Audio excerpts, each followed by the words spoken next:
And where you got clean? Oh, my name's Fuzzy, and Your recovery date? August the 7th, 16 years ago. Okay, and where? I got clean at Impact Recovery House.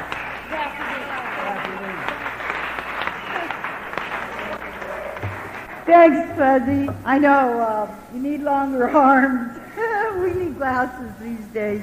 I just want to say one thing before I introduce Chuck, and that is the way that I know all these people, these dinosaurs of Narcotics Anonymous, is because I was on the program for 5 years, from 1975 till 1981, and I'm one of the most blessed people because I came back to this program less than a year ago, and all these people, they had not forgotten me, and they still loved me. I feel real fortunate for that. And one of the people that still love me and I love very much and has always been very special to my heart, I'd like to introduce Chuck Skinner. Chuck?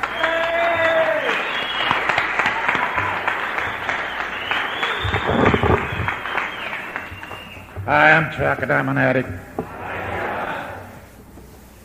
And my clean date is May the 15th, 1961.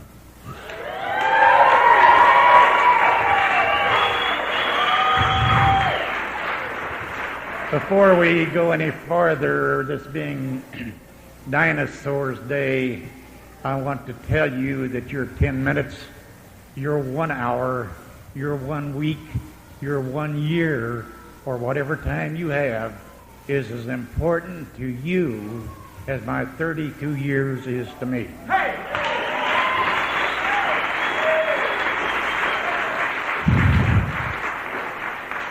There is only one thing that I can do that you can't. You see, I can become newer than you just like that.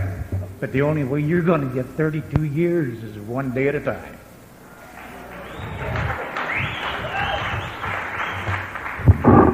Also, before I go any further, I'd like to introduce my stepson and his wife, Donald and Margaret Perriman. They weren't babies. Would you stand up?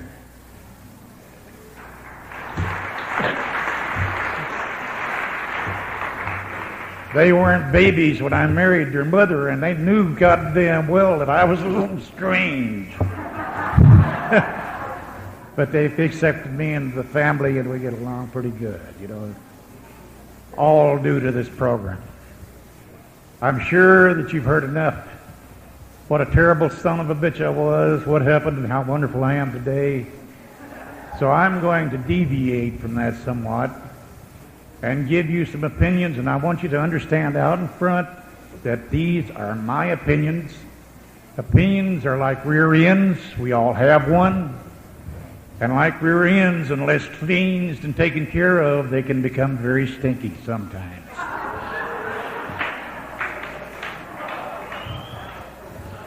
When I was using drugs, a drug addict and a homosexual were about 10 degrees below a baby raper. And of course, I would have admitted to anything, being as I'm paramilitary, I would have admitted to anything other than being homosexual. That I would have been a baby raper or whatever they wanted to make it. The only places that I knew about to where there was any help at all was Fort Worth and Leavenworth and Fort Worth. And there they gave you a lobotomy if you were lucky. Otherwise, they just ripped you up with electricity till you had no brain left. I did that for myself later on. And the policeman had the other cure for drug addicts. I never expected to live past 30. Because drug addicts in those days, when you became useless, somebody gave you a hot shot because drug addicts become number one snitches. So they got rid of you. Anyhow, There was no such thing back in the Midwest, and I am a redneck from the Midwest, as Narcotics Anonymous.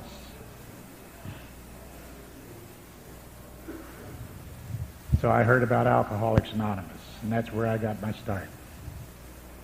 And I'm here to tell you today that you'll get out of the program whatever you come here for. I'm also here to tell you that unless you follow the principles and the traditions, you will lose that along with every other loving thing you've accomplished along the way. I came to Alcoholics Anonymous out of the penitentiary. I did not come to get clean. I come to get out of to stay out of the penitentiary. That was my primary purpose. And had I have gotten nothing else out of this program other than staying out of the penitentiary, it would have been perfectly all right. But I've gotten so much more. Prior to getting clean this time, I don't know how I did it, but I and another guy wound up at an NA meeting in Sun Valley. We were both loaded. And my interpretation of that at that time was, here was one old man administering last rites to two lames on the floor. The other thing I tried was Synanon.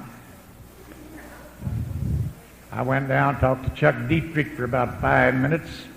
He told me he was God. I looked up on the banister, and here's two assholes with shaved heads and shit stools around their neck, and I told God where he could go right fast. So when I came back to Alcoholics Anonymous. I didn't know, I'd forgotten about that one meeting. But anyhow, anybody with over 10 years in Los Angeles area and a lot less anywhere else has gone to a lot of AA meetings. I know now that we have the purest, we have, all these wonderful clans that are trying to tell us how to talk, how to walk, and how to do all these things. And I've got one word for all of them: fuck them.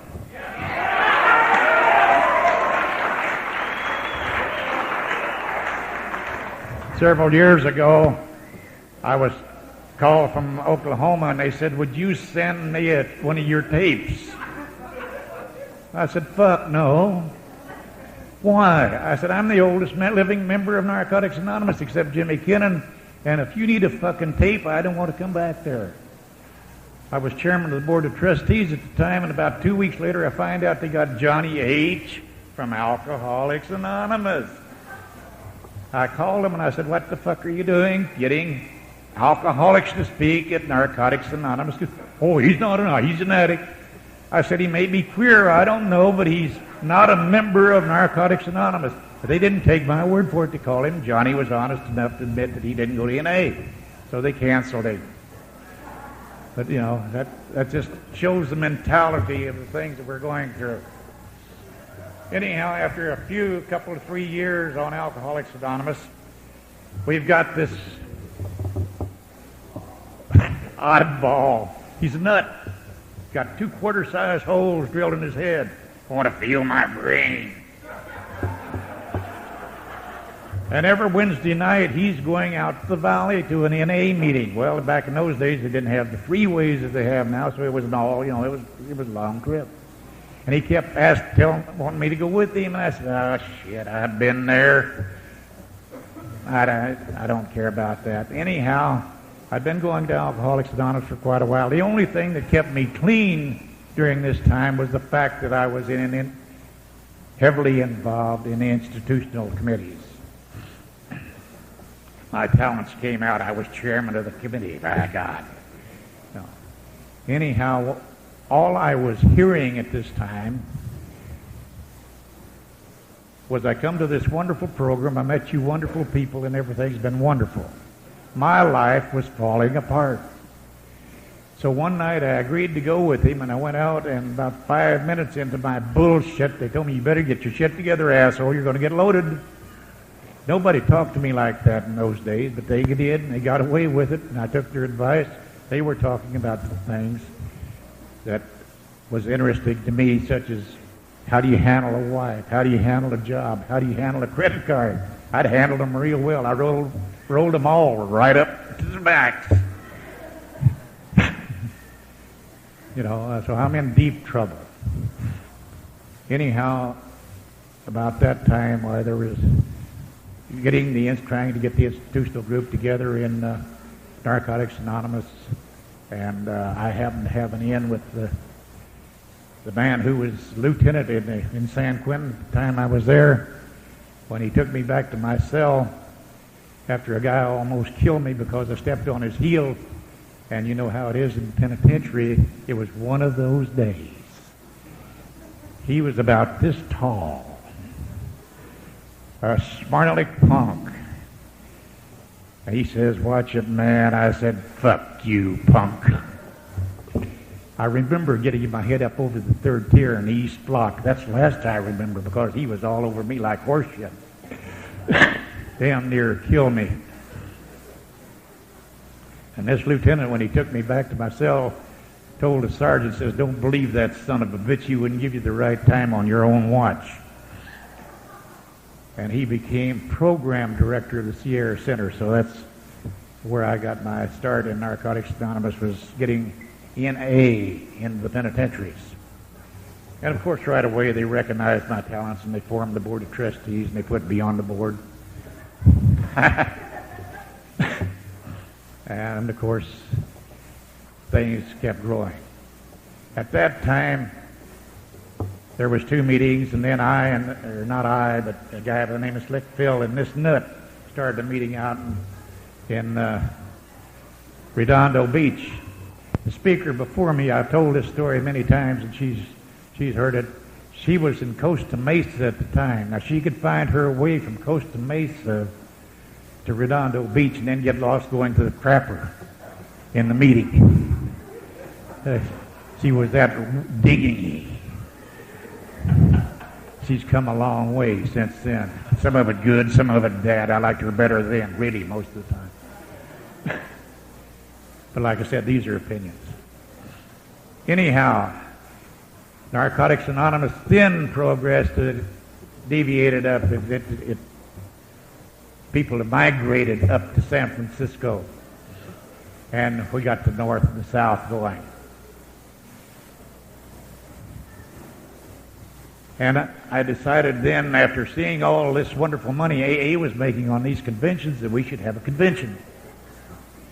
And of course, we've got, people on the board. Some of them's got some sense, really. We got a judge on there. He's got some, you people will go into bankruptcy. You'll never be able to pay out. Oh, no. And I and this nut, and then we got Bob, and we got a couple of other people, and finally we swung it around to where we got the board to vote in our first convention. And we had our first convention, and there was 245 people there. We made about $245. And we opened our first World Service office. Now, being brilliant businessmen that we are, I knew out in front that this $245 wasn't going to pay the bill, so we got pledges for $600 a month. And we rented our first office at $200 a month. And we were in business. I don't need to tell you how much of this pledge money we got. None. I don't think we got a cent, did we, Bob? Anyway, the controversy that's going on now about the reprinting of the book on the East Coast, that's nothing new. Northern California, we were charging 15 cents, I think it was, for the little white book at that time. Northern California discovered that they could, if they got it printed and they stapled it themselves, they could do it for 3 cents. So they went in business for themselves. And all the time we go to a convention, and the Board of Trustees, of course, is meeting with the public, which is from Northern California, and they're all sitting back there shouting, "Get your shit together, man. You better get your shit together."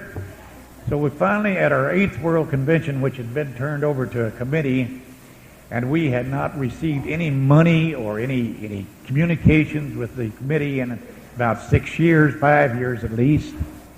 We're up at the Jack Tar Hotel, and guy's out there shouting, "You better get your shit together." And I told him how the shit gets together.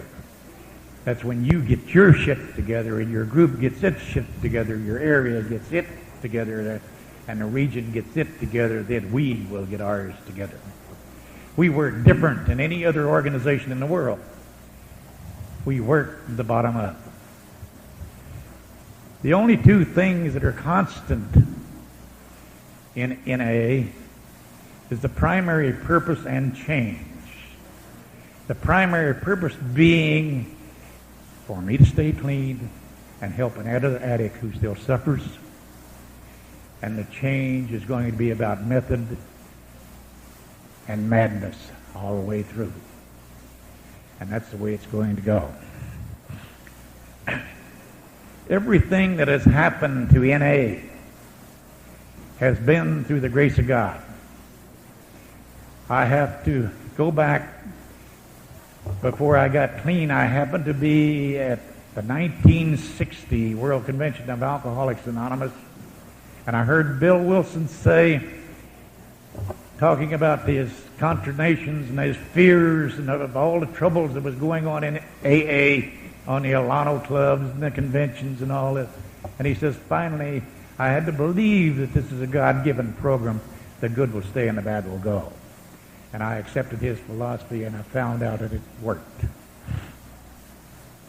Anyway, at this convention, at the Jack Tar Hotel, I went over to the Grand Poopah from the north and asked him, where is the next convention going to be? He said, oh, the committee hasn't said. I said, how about screw the committee?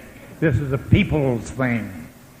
What do you mean? I said, the people say where it'll go. Well, how do you do that? I said, I'll take care of it.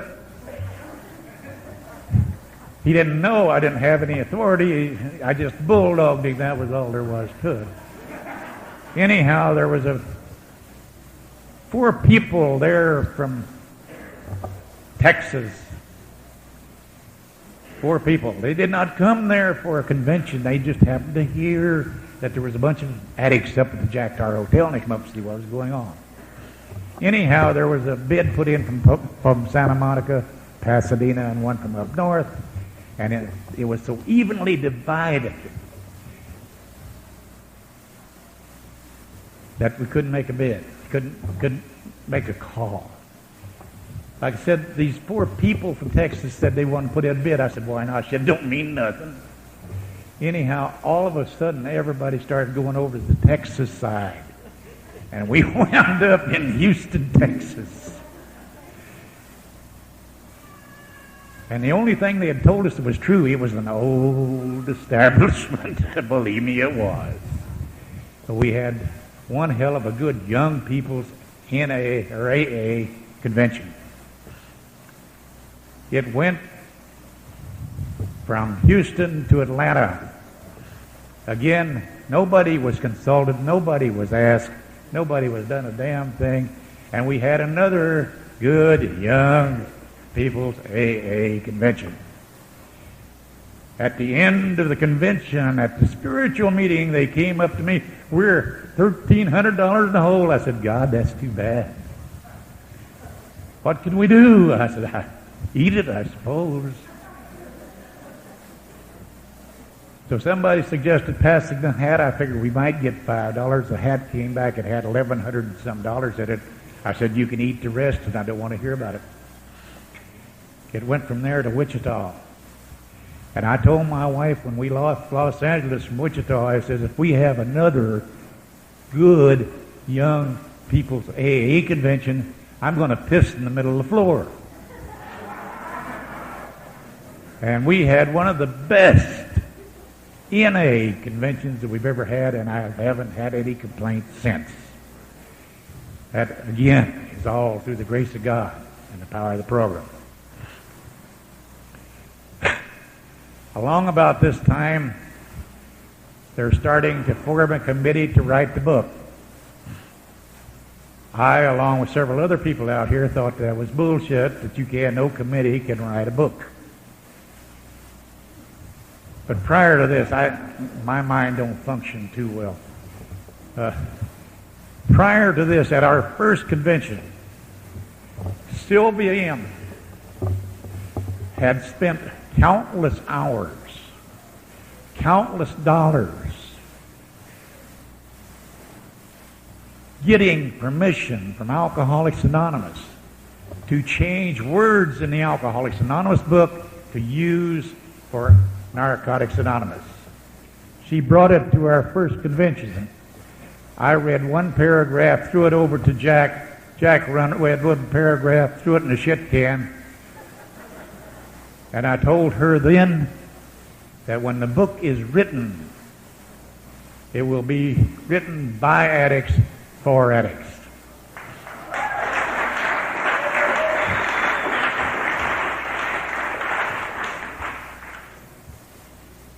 Prior to this, about our 8th convention, Jimmy Kidden had gotten out of the hospital. He was been sick for years. He'd gotten out of the hospital, and we went from one place to another with our World Service Office. And also, if the history of Narcotics Anonymous is ever truly written, the guy who held Narcotics Anonymous together in the early years was your next speaker. He paid the bills. He picked up the pieces. He put it back in the trunk of his car. He put it out again. He was there. He held it together while Jimmy was in the hospital.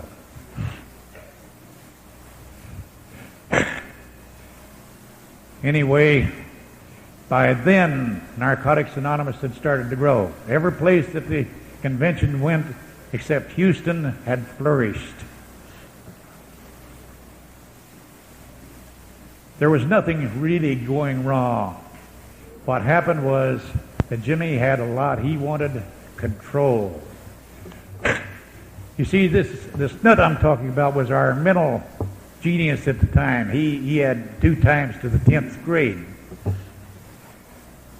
And by then, Jimmy had picked up another guy who was fairly well educated, and he did all the writing. And he was persistent. He would bring it to the Board of Trustees meeting and would tell, bullshit, that ain't no. And finally, just in disgust, shit, go ahead and print it. It don't make any difference. Nobody's going to read it anyhow. But that was a mistake because the people read it. And what they wrote was for total control. It got so bad, and through nobody's fault, other than the fact that Narcotics Anonymous outgrew the present structure. They didn't realize what was happening. You know, a lot of times Jimmy had to wait till he got his Social Security check before he could get the printing out of the press. And of course, being a one-man operation, some things may have slid between the cracks. Jimmy was not dishonest. If he had stolen everything Narcotics Anonymous had, he would never have gotten even at that time. He was doing the best he could, but his ego wouldn't let him ask for help. He would come to the Board of Trustees meetings and tell us how much help he needed. And when I was chairman, I appointed a trustee member to every phase of the operation. Not one piece of correspondence did any trustee get. Oh, I take care of that. And of course, by then, the suspicions had started growing outside of California, especially down south, on the East Coast, in the Midwest. Narcotics Anonymous was starting to flourish. And they weren't, when they sent their 30 cents in to get 2 books and getting the 2 books, they were stealing my money, which we know is, wasn't true, but that's what they thought, and there was no way you could change their mind. Anyhow, Jimmy made another mistake. He held a meeting of the World Service Office Board, which he was chairman, which he had, legally set up to where he was in complete control. He called a meeting of 3 members consisting of himself, his wife, and one of his babies, and kicked 2 others off the board without even notifying there was going to be a meeting. And when he did this, they came to me, and I went to Jimmy, and I told him, Jimmy, your reasoning is fine.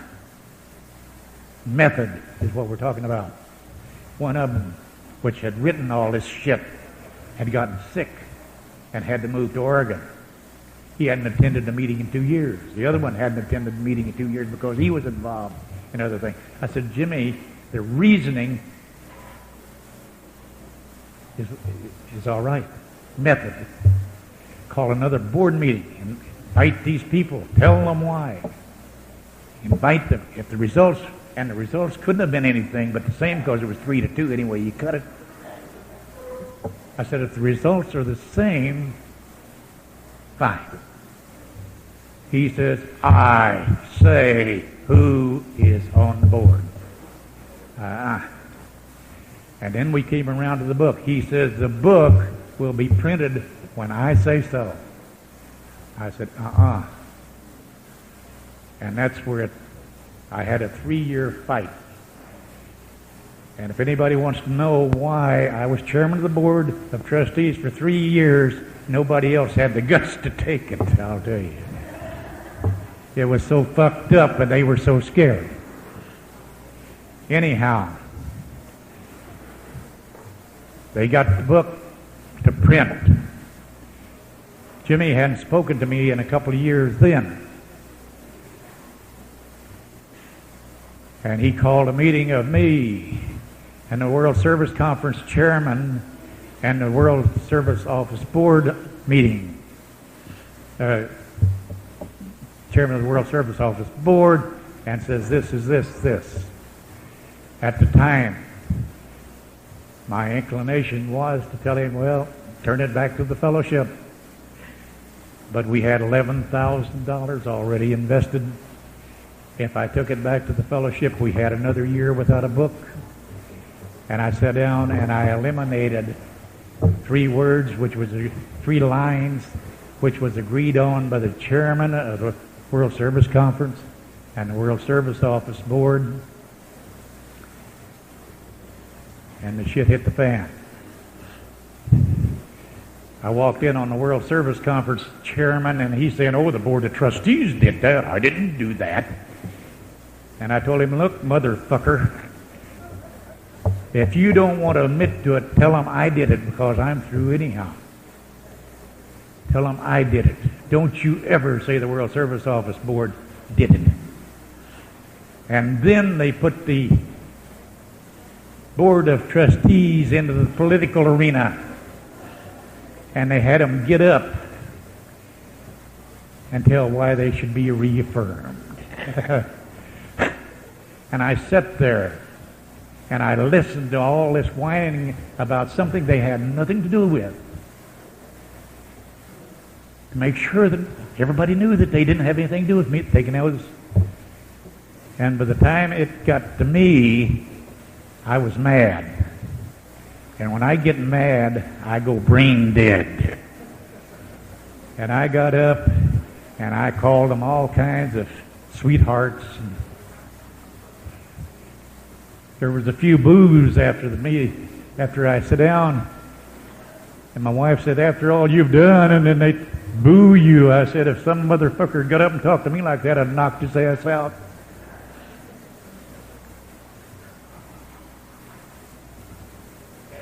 To show you the intelligence, they put back what I had taken out that year. The following year, they took it out again just like I had it. 5 years later, I'm in Cleveland. I'm talking to an old guy. And they'd put this lying asshole on the Board of Trustees, and I said, you know, you put a liar on a board. Oh, well, he changed. I said, what about me? He says, you had a chance to make a statement. Yeah, I did. I could have thrown $11,000 down the tubes. I could have postponed printing of the book for a year. But again, things work the way it's supposed to work. Now then, what has happened is that they have put the Board of Trustees in the political arena. That no longer can you expect a ruling on a violation of the traditions, but whether it is going to be politically accepted or not. And I think that's a mistake. I sincerely hope that there's somebody, and I'm going to tell you, you're not going to get your finger in the political or financial pie that is going out there now. You're going to have to do it on your own. You see, they don't remember that for 3 years I was a household word in Narcotics Anonymous at the expense of better than $10,000 a year to me and my wife.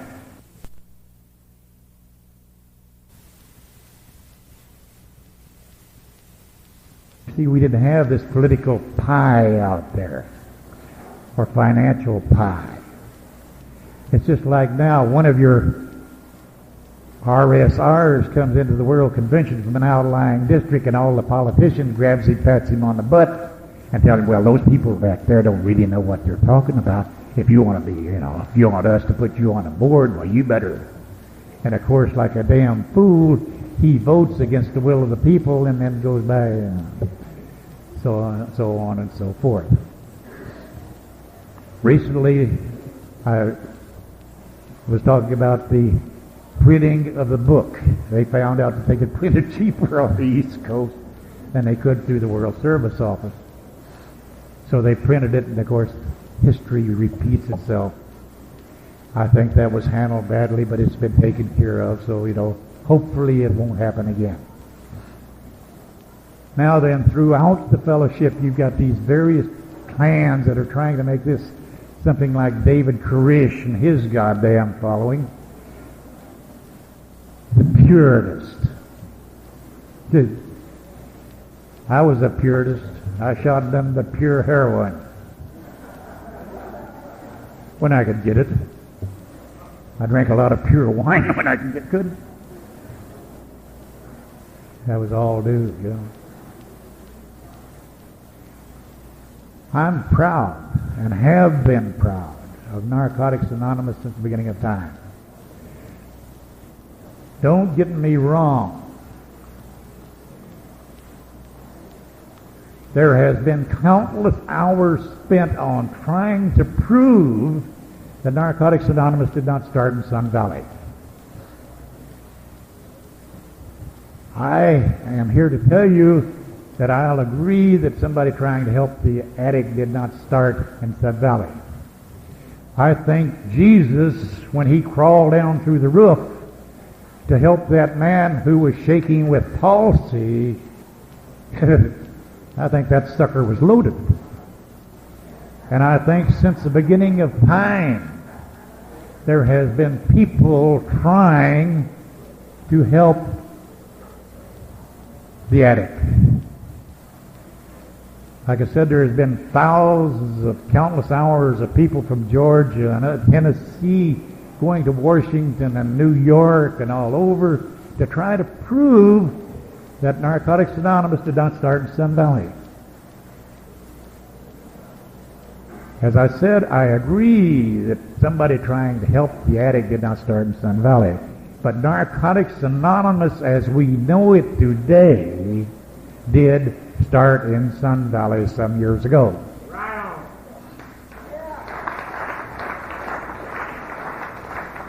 And I shall be eternally grateful, even though I disagree with Jimmy Kinnon on many things. I shall always be eternally grateful to that man for having the perseverance and the will to stick in there and fight and struggle and do the things that was necessary to bring us to where we are today. I was in Cleveland, as I say, when Jimmy died. I called Bob Stone in the World Service Office, and Bob says, Chuck, do you have any idea how many new meetings has been registered since the World Service Conference? The World Service Conference was in May, I believe.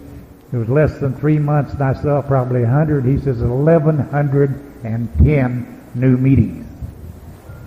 And I would hate to guess on how many meetings we have throughout the world. I know we have a book that is published today in 5 different languages. to where addicts all over this world can get recovery if they so desire. I know that we have enough written material on any and all things. If we never publish another goddamn thing, we have enough written material that an addict, if he wishes to, will find a way to recover. I said this up north. I said, if the World Service Office closes today, if your regional office closes today, if your area office closes today, Narcotics Anonymous will continue to grow because the word has been spread of what the primary purpose is, and that is for one addict to stay clean and help other addicts who still suffer if they so desire. I heard Dr. Martin Luther King alluded to today, and that has been one of my things, is that we both have a dream, and I think that I was maybe a little luckier than Martin Luther King, that I have had the privilege of living to see my dream come true, and that is that no addict need die without at least knowing that there was a way for him to recover had he so chosen. And it's through people like you who has carried the message throughout the world that this has been made possible. You have given me a purpose in life. And do you know that now then, there are people on this program, when they reach my age, will have better than 52 years clean. 52 years. One other thing that I wanted to tell you the difference used to, when we came to a meeting, it was kind of a thing. You see, when I came here, I wouldn't have thought of going to the bathroom without a shirt, tie, and suit on.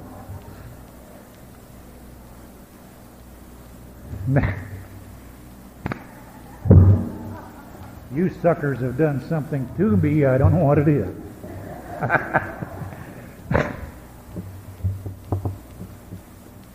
It's been great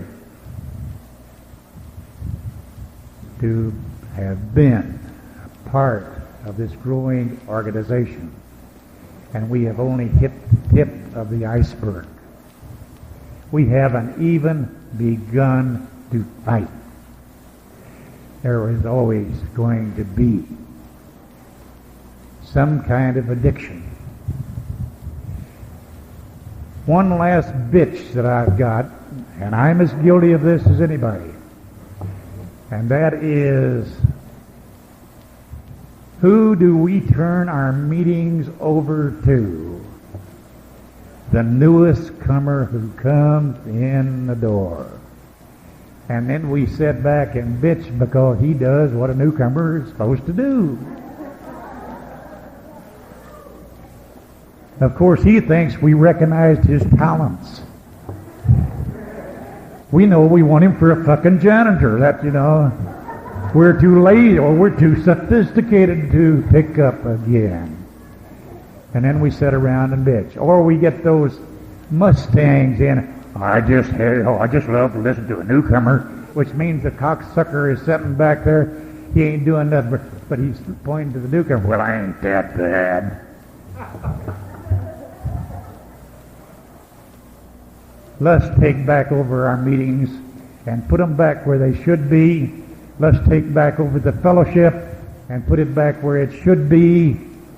We do not need a board of trustees with $100,000 goddamn budget. We need about $10 in stamps and maybe $15 in paper and for them to write an opinion. Same thing with sending tapes. We were we were at the Northern California Convention several years ago. Sunday morning spiritual meeting. The leader of the meeting went on for 15 minutes about how this man's message had just jumped out at him. I knew the man. The man has one hell of a message. The only thing was, that his young wife had just deballed him. And he had went into yoga, and he got up and said, "Zom." And then he zomed again. Then he stared, and this poor sucker, the message jumped out. He's up there trying to hide his face behind him. So, you know, I think for people who hate rules and regulations, we sure try to set a lot on ourselves. And I'm real proud of the people who's put this together, and I certainly hope this club goes because it's the nicest thing that we've had yet. I want to thank you people for tolerating me, and it's been a pleasure. Thank you.